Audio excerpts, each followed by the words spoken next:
When we bought this house, it was empty. Yeah. And you sold me on the house because you brought me to a creepy basement with concrete walls with water running down it. And you said, you know what? This is your new gym right here. What? And that's how you sold me on this house. It had creepy chandeliers, it had creepy lights. Shit. But you know what? Your vision.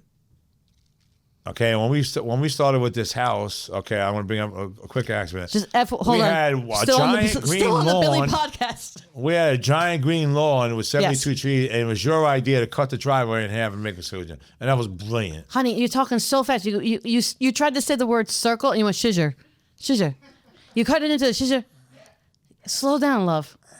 Slow Wait, down. did you I know, I just caught myself calling my love. But I God. knew it was more like a I sarcastic haven't love. got that in 2 weeks. We did not have Valentine's Day together this year. Nope. Because there was no love. Okay. What'd you say? There was no love between us. Okay, well, there was no love between you and me. That's what matters. The love for me to you was always there.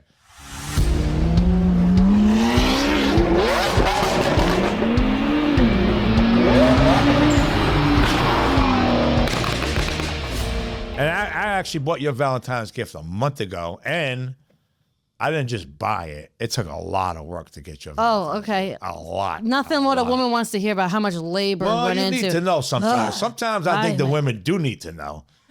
Because you obviously think that I go buy fucking flowers and give you a card for I honestly would like just flowers and just like a simple Well, but it's thank not, you, babe. It would really be fine. And I do thank you every day. All the time. Well, it would be better if you thanked me with following some basic boundaries, respect, expectations, and just like And what did I tell you? woosah. You've been telling me the same shit for 12 years. You know what? I'm going to tell you the same shit for the next 12 I'm going to years. make some changes, and I'm going to go get help. And I'm you gonna know go- what? When we're together 24 years, I'll let you know that too. You see the face she makes? Do I make those faces? I don't make those. Okay, faces. so I would just like to say how sideways this conversation went, because it started out with trying to give me a compliment, then talking about my vision, then talking about the house. So the compliment I'm giving you is Oh this, my gosh. that Don't twist your arm for it. this was this room here was an old creepy attic. Well, I think all addicts are. No, this was a creepy attic. I actually thought there was ghosts up here. Some people did. Even the carpenter, when he started working up here, he thought he heard things. That's because y'all need Jesus. That's all. So I have Jesus. I So know. anyway, You do. You do. You do. And I got Jesus too. Well, I mean, Jesus, the real Jesus was a carpenter, so it all works out. And Jesus is my carpenter. I know a few Jesus. Can we get focused on one story? So your vision turned this into a podcast. Yes. You know, the way you did the bar, the way you changed things around. I actually have a compliment for you about the podcast, dude. Okay, so are we good on battery power with the cameras, by the way? Seriously. We're plugged in. Okay, because he can soak up a lot of energy out of a bunch of people. So, I mean, I guess we're going through this a little bit backwards. Okay, Billy and I, you and I definitely have a volatile love language. There is not a lot of warm and fuzzy between us. It is kind of a small miracle that any of this is happening. I'm warm and fuzzy. You're not. I will tell you this. I will also give you credit for this. We are definitely fire and ice. You are fire, and I am 100% the ice queen. Yes, I will admit to that every day of the week, twice on Sunday. But you know what the catch is to that? This is also my story, but go ahead. Even ice melts. Ah, that was actually not bad. That's true. That's true. And you were a little melty in the beginning, and anyways. I'm still melty. You and I, yes, we have a very volatile way of communicating. It causes me a lot of stress. It's not the most healthy version. I do not recommend, I don't even recommend marriage to anyone, let alone our marriage to anyone. But this is what I will say is I will definitely have an idea. Like, for instance, this was an empty, normal family attic space. And I did have the forward thinking of like, hey, how about one day? And I'm thinking like 5 years down the road, right? This would be a great podcast studio. I could, set it up here, da, da, da. And then I will say, you've done this for me more than once. You will hear my idea and you will validate it to the point where like you actually go so fast where it makes me uncomfortable.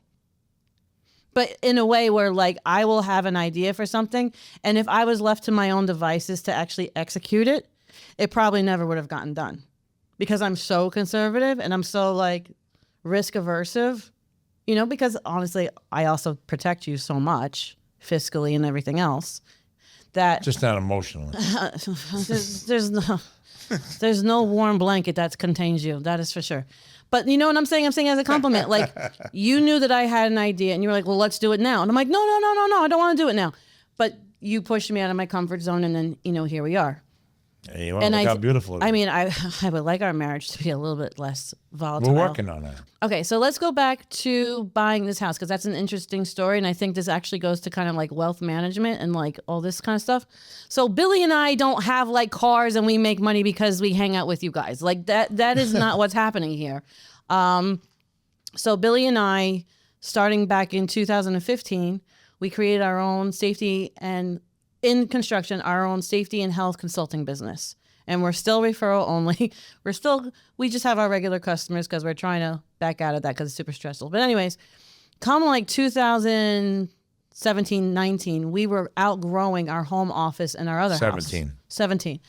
And we started looking for other properties because we were going to go brick and mortar with the business. I was going to hire some staff. We were going to get an ISA application through the city and we were going to do construction classes in a classroom, no longer being brokers. Okay. So then we must have looked at 20, 30 different properties. We come to this house because this house, we put the bid onto this house and go into contract a month before COVID. So this house had been on the market for over 12 months. It comes down by $150,000. It comes into my purview. And me and Elena come and scoop it, come to do a viewing, excuse me. And Elena should be here. What's Elena's first comment when we walk in through the downstairs double doors? She looks to the dining room and she goes, oh, we can have Thanksgiving here now. Right? Yeah, we live in a small place. Because the other house, I loved our other home. We still have it. We rent it out. But it was little. It was a super sweet colonial little house. And we outgrew it from a business. Well, at least it lasted 2 years. No one knew, by the grace of God, that within the next 60 days, COVID happens, everything goes the way everyone remembers that it went. I got sick too, yeah. And you actually were one of the first cases in COVID. I got the first case of COVID. No, you didn't get the first case of COVID. Well, I got the first. You are not patient zero. I'm not saying patient zero. I got one of the first cases. You were the first. I was one of them. You were in the first 2 weeks of March of 2020. Like, you're one of those first people who has to get the approval I to got go. it right after it was announced. Yeah. You got that special permission to go into. Like, you remember when they used to have the drive-through. Yeah, we had swabs? to drive there, and they swabbed it inside the suit. Yes. And they did it inside the truck. And they came to your car. Truck. The tests were so bad that we didn't get your test results for COVID until 9 days after you were COVID free. I was already back That's at how work. slow it was. Yeah. But anyways, so I don't even know how we got in this conversation talking about COVID, but there's a whole other, we have video of you driving up to the nurse. Well, this is even before Schwick Wheels. I passed out in the driveway, and then you got me. You didn't pass out in the driveway. I fell in the driveway. You didn't fall in the driveway. I fell in the driveway. You didn't fall in the driveway. Yes, I did. And I got myself. I could never have lifted you up. You didn't lift me up. I pulled myself back up. Passed out? Let me tell you exactly what happened. I was walking to the car, going to do a class in the Bronx. When I was walking to the car in a small driveway. That's not our home. And I collapsed on my knee, and my brother was across the street, inside of his house and his window. Okay. And I got myself back up, and I walked to the door to yell to you that I don't feel good. My body's collapsing. I did collapse in the driveway, 100%. Okay. But I pulled myself up on a handle because it overwhelmed me. People who are passed out can't pull themselves up. What on I mean things, is I collapsed in my driveway. Okay. So you stumbled to your knees. Vaguely, overwhelmingly sick and ill at a rapid pace. Heart rate, brain, everything. And then you felt your brain? Huh? You felt your brain? I mean, you really are a bullshit artist. What the fuck is bullshit got to fucking do with it? Because how you just exasperate. I felt my fucking head exploding. There you go. Is that better? Wow. Is that better? Okay, so I guess we're going into the COVID conversation of the Schwick rest. So this is true. I bring you upstairs and things are really bad and ugly. And You said, take me to the hospital, take me to the hospital. And at that time, if you dropped your loved one off at the hospital, you never saw them again. That's because correct. people were dying left and I don't right. even know if I would have survived. And so I said, I promise you this. I said, I am not taking you to the hospital. I said, if it gets to a point where I feel I cannot take care of you, I promise I'll drop you off. So I isolate you in our main bedroom at the time. And because we are OSHA trainers, I have like isolation gowns. We have face masks. We have gloves and all this kind of stuff. And I make like a makeshift isolation area for you in the house. It didn't work because I definitely got it. Not as bad. And me and Elena start sleeping on the couch downstairs. And I was watching like YouTube videos of respiratory therapists of like what to do. And they were like cupping their hands and going up and down people's backs. So in and out of your sleep, because you would sleep most of the day, I would wake you up by pounding up and down on your back. And you don't remember this because we've talked about this. I would take you out of the bedroom, gowned up, faced up, goggles on, the whole thing. And I would walk you up and down our one flight of stairs twice. And you have no memory of this. And you would yell and cry the whole time. I don't want to do this. I don't want to do the stairs. And I said, you have to do the stairs because they said you have to get them moving. And so then I would make you do the stairs twice. And then I would put you back to bed and you would pass out again for the next 12 to 15 hours. And we did that for days until you started, turning around. Right. So that's how that happened. That's the Schwick Wrath COVID story. Oh, and then I remember this distinctly. We know the numbers in COVID weren't right because then I asked them to test me for COVID. And their exact words to me were over the phone, ma'am, you don't qualify to get a COVID test because you're a mom who stays at home. Wow. They didn't call me a stay-at-home mom. Well, they said, any better. You're a mom who stays at home. So I didn't qualify for knowing if I had COVID or not. They didn't know any better, correct. Exactly. Well, there wasn't enough tests at the time. Yeah. Okay. So, the whole reason we have, let's just go back to the main story. So the whole reason that we have Schwick Wheels is because you did the ultimate betrayal, which was to take capital gains, our cash from our business, and you bought a Lamborghini. Oops. Yeah, I had a good day buying it. So it was a nice venture. And then, then the vision has to take place and all that stuff. And you created a vision. Oh, and then, that's how the house roped into that story. Thank God we bought the house because it kept us as a mom and pop. We take care of our own overhead. That's why we're able to maintain what we have and why we have the cars that we have. And working 7 days. Because I don't get paid a salary, everyone. You do get paid a salary No, I don't. every week. Yes, you do. I do not. You get paid a salary and you don't pay for nothing. Okay. The house preserved us because we had no idea COVID was coming. We would have gone out of business had we done a brick and mortar lease and hired staff. I would have been laying people off. I would have had lost capital on a lease, and we would have gone under, and there would have never been any Schwick Wheels. Correct. But we were preserved by the grace of God. We bought this home. It maintained us as a two-person show. And we, unfortunately, we worked all through COVID because construction was considered essential. And we just slammed it, literally. Yeah. And that's that. Yeah. But thank you for mentioning the vision. But it comes both in the sense of I might have a vision, but you're the one who really takes me out of my comfort zone. And you're like, all right, well, then let's just go buy everything. And I'm like, okay. But here we are sitting in our podcast studio. Well, we just don't buy everything. We have a purpose behind it, too. Well, that's a good point, too. Like, we obviously have a life of abundance, but, like one of the things I don't do, no slighting to anyone who does do this, but like, I don't buy Versace bags. I don't. I buy my shoes at DSW. I got jeans from Sears on. This shirt was out of a gift bag. So was that shirt. Yeah. So you kind of have to pace yourself as to what your goals are, what your brand is, what you want to do. But we obviously have an exorbitant But I don't spending. stop. Right after this podcast, I gotta go right back to work. So. Right. It's a never-ending battle from 5 a.m. in the morning until 10, 11 o'clock at night. Yeah. And most people don't know that for us to even maintain and keep up with this, I'm constantly traveling. I'm constantly making negotiations. I'm constantly in meetings. Right. I'm constantly on the phone 100 times a day. Yesterday, I worked 18 hours. There's a lot of sacrifice. Like, for instance, like that year of 2017, particularly was the year that the New York City Department of Buildings changed a lot of local laws for training. And like the deadline was like January 1st. You remember that first huge deadline? Yeah. And so like that Christmas Eve, I am up till 3 a.m. just doing audit applications. And it is 7 days a week.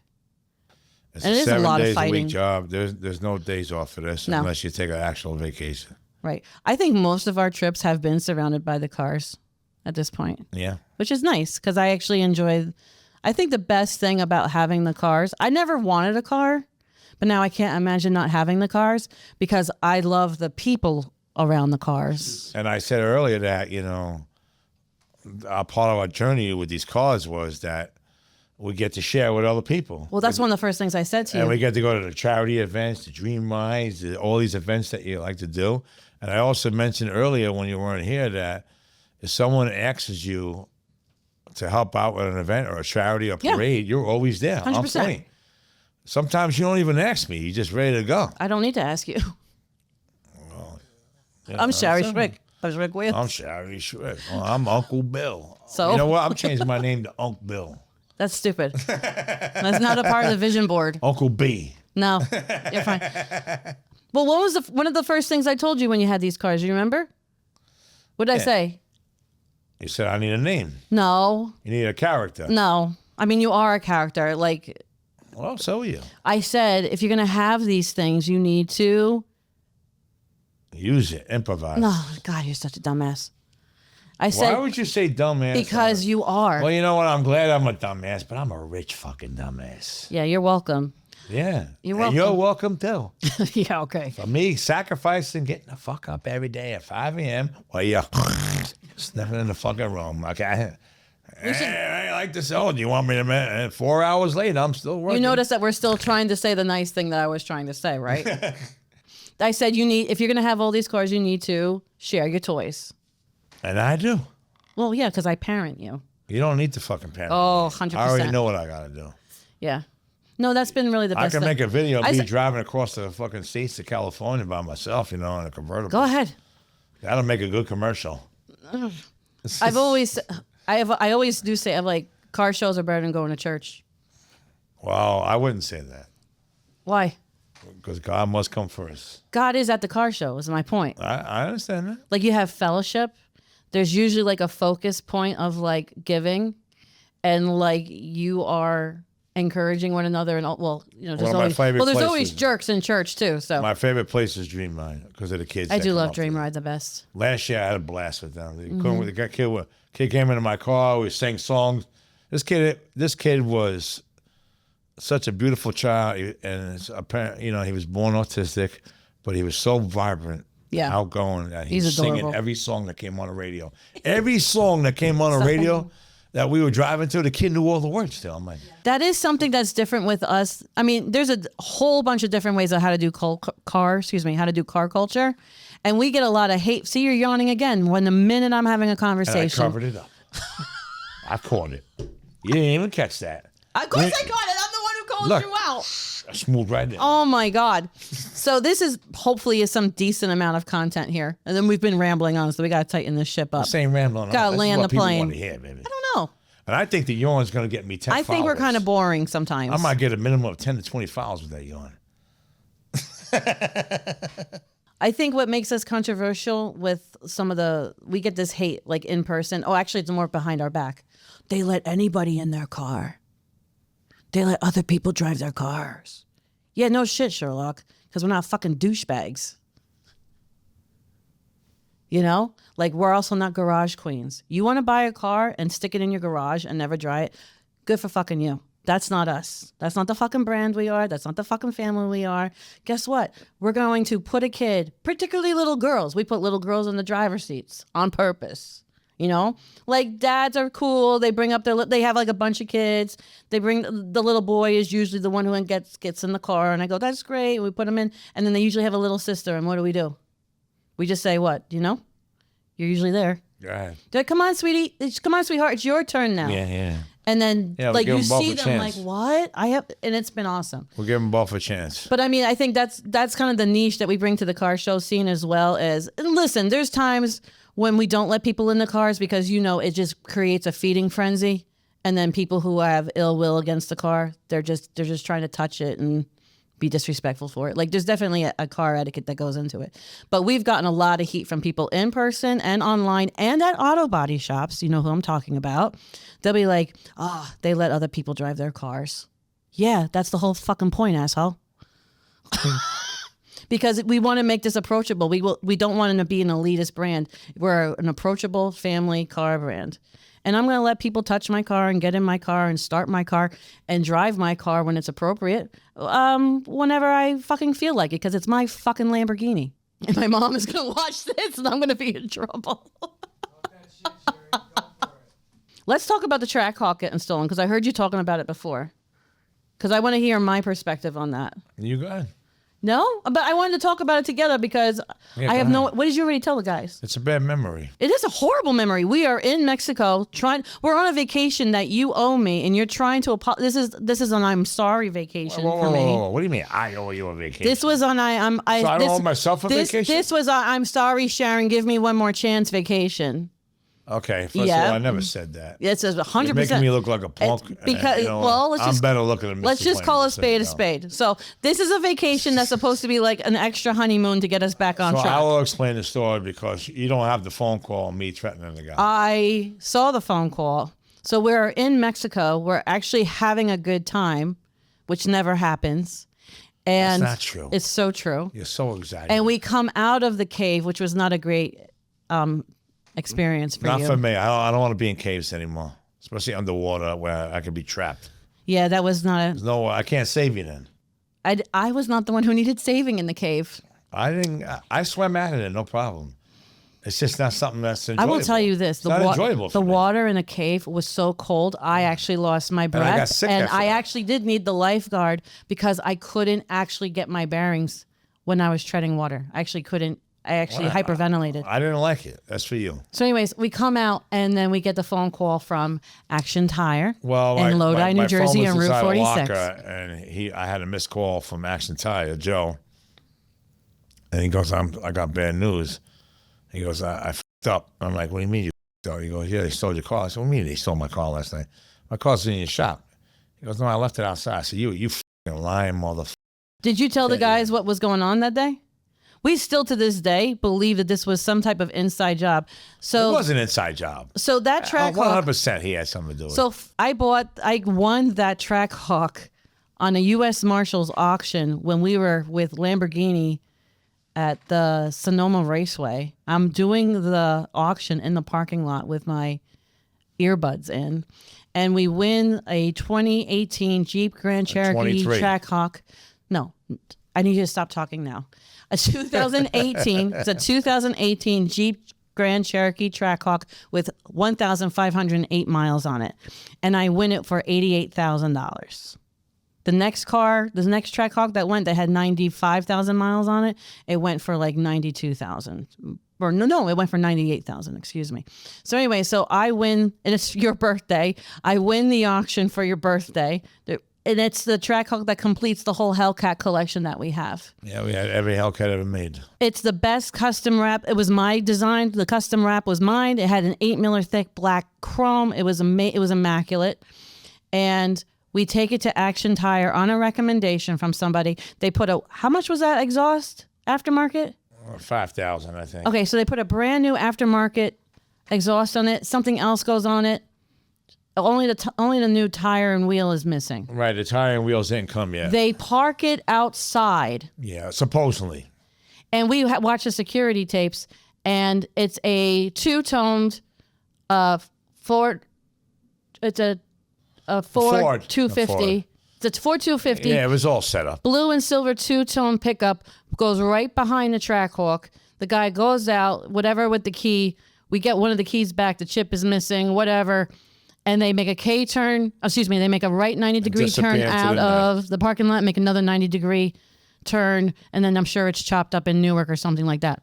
And the mistake was we didn't have GPS and tracking on it. Well, we didn't understand all of that. Right. And I get on the phone with, what was his name? Joe. I get on the phone with Joe, and he actually has the audacity to say to me, this is an auto body guy who supposedly has been in this business for over 25 years. He's one of those douchebags that puts all of his celebrity frames as to who he takes care of all up and down his wall. I guess we weren't important enough, is exactly what happened. He goes, oh, I didn't know that Hellcat engines were that important. I said, where? I said, what rock? And this is in the middle of Mexico. I go, what rock do you live underneath, Joe? I said, everyone between Detroit to Miami knows what that engine is. Oh, I didn't know. Bull. So here's what's awesome about the car community. I tell one person in the car community what's going on. They go in a WhatsApp chat, and we have like a small army of car show people who end up going up and down Route 46 in Jersey, and they start pulling all of the security footage from all the people that they want to talk to. They get the BP gas station, they get the granite guy on the corner, they get a whole bunch of, to the point where I'm calling the Lodi police station and I say, I need the detective's email. I have content, I have videos, I have raw footage. I need, like, what do you mean? I said, I am constantly getting raw footage into my phone to my people collecting security footage of that night. They go, you're kidding me. I go, no, I need an email. And so I finally get the email and I dump it. They still haven't found it. They finally realize that the license plate of the Ford, they find the license plate, they track it. That license plate is a stolen license plate. And that's what bothered me the most out of the whole freaking thing, is that the license plate that's on my Trackhawk is probably being used to hurt other people. And that's what keeps me up at night. Well, we canceled the place, thank God. Well, yeah, but they're still going to steal other people's cars without license plates. Well, when you're a low life, you're a low life. Yeah, and you know exactly. what? Hopefully all of them are dead now. Well, they died of a painful death. Well, I mean, I hope they can suffer the rest of their life. Justice has a way of catching up with people. And I don't really care. I moved on from the Trackhawk already. And you know what? It was bad juju. The guy went to prison. Auction that we were doing was for Omni the Hellcats. He had, how much did he have seized in assets from 30 the FBI? cars. 30 cars seized from the FBI for copyright infringement and everything else he was doing on YouTube. Whatever he went to prison for. Yeah. So, that's okay. Gone. Listen. It's okay. It's just a Trackhawk. You know what? It's just a Jeep. But it ruined the rest of the vacation. It was shot after that. Oh, yeah. Completely so we shot. need a new one. Yeah. I don't want to go. Well, you don't have to. That's fine. All right, everybody. So that's been Sherry and Uncle Billy on the Behind the Wheels podcast. Don't forget to like, comment, and share this video. Subscribe to us at Schwick Wheels on YouTube. Only on Behind the Wheels podcast of Schwick Wheels. Peace out.